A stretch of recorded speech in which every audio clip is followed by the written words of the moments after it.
Bonjour à tous et bienvenue dans cette capsule sur les conversions d'unités.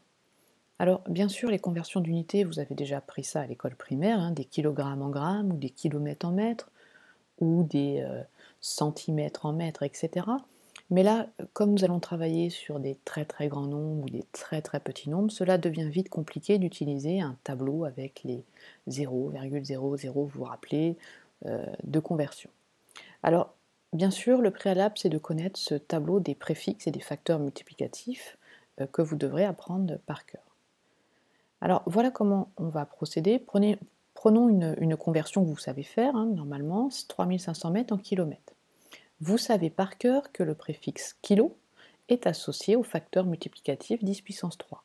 Donc, 1 kilomètre, c'est 1 10 puissance 3 mètres. Je l'écris en ligne. Et puis, en dessous la colonne des mètres, je vais placer mon 3500 mètres.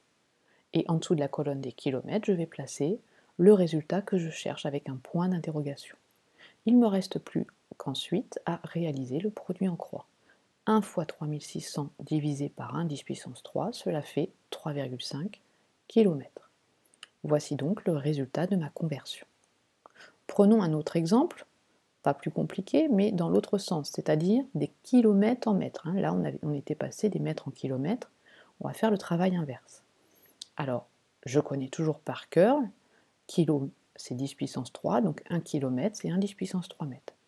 Il faut faire attention ici, je connais, ce que je veux convertir, ce sont des kilomètres en mètres, donc je place mon 0,250 km dans la bonne colonne, et le point d'interrogation dans la colonne des mètres. J'applique ensuite le produit en croix, et je trouve le résultat 250 mètres. Voici le résultat de la conversion. Alors, nous allons continuer avec un autre système d'unités, puisque vous savez que les préfixes ne sont pas associés à un système d'unités. Milli, que ce soit des milligrammes, millilitres, millivolts, millimol, c'est toujours 10-3.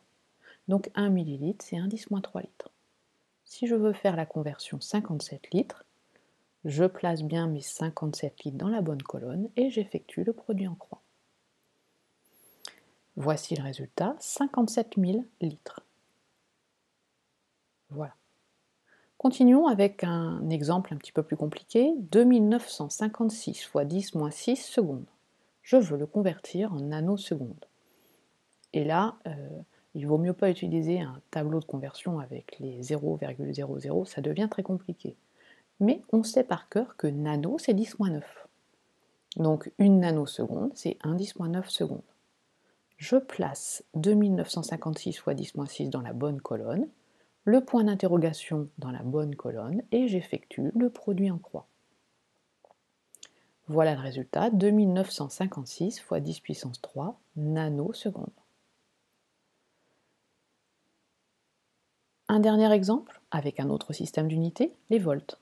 Les volts en mégavolt. Méga, vous savez par cœur ce que c'est 10 puissance 6.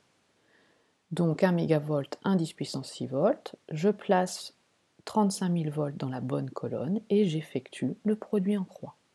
1 fois 35 000 divisé par 1 10 puissance 6, cela fait 0,035 mégavolt. Voici le résultat de la conversion.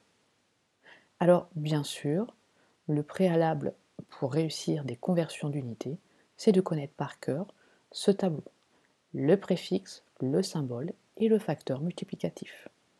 Voilà, à bientôt pour une prochaine capsule.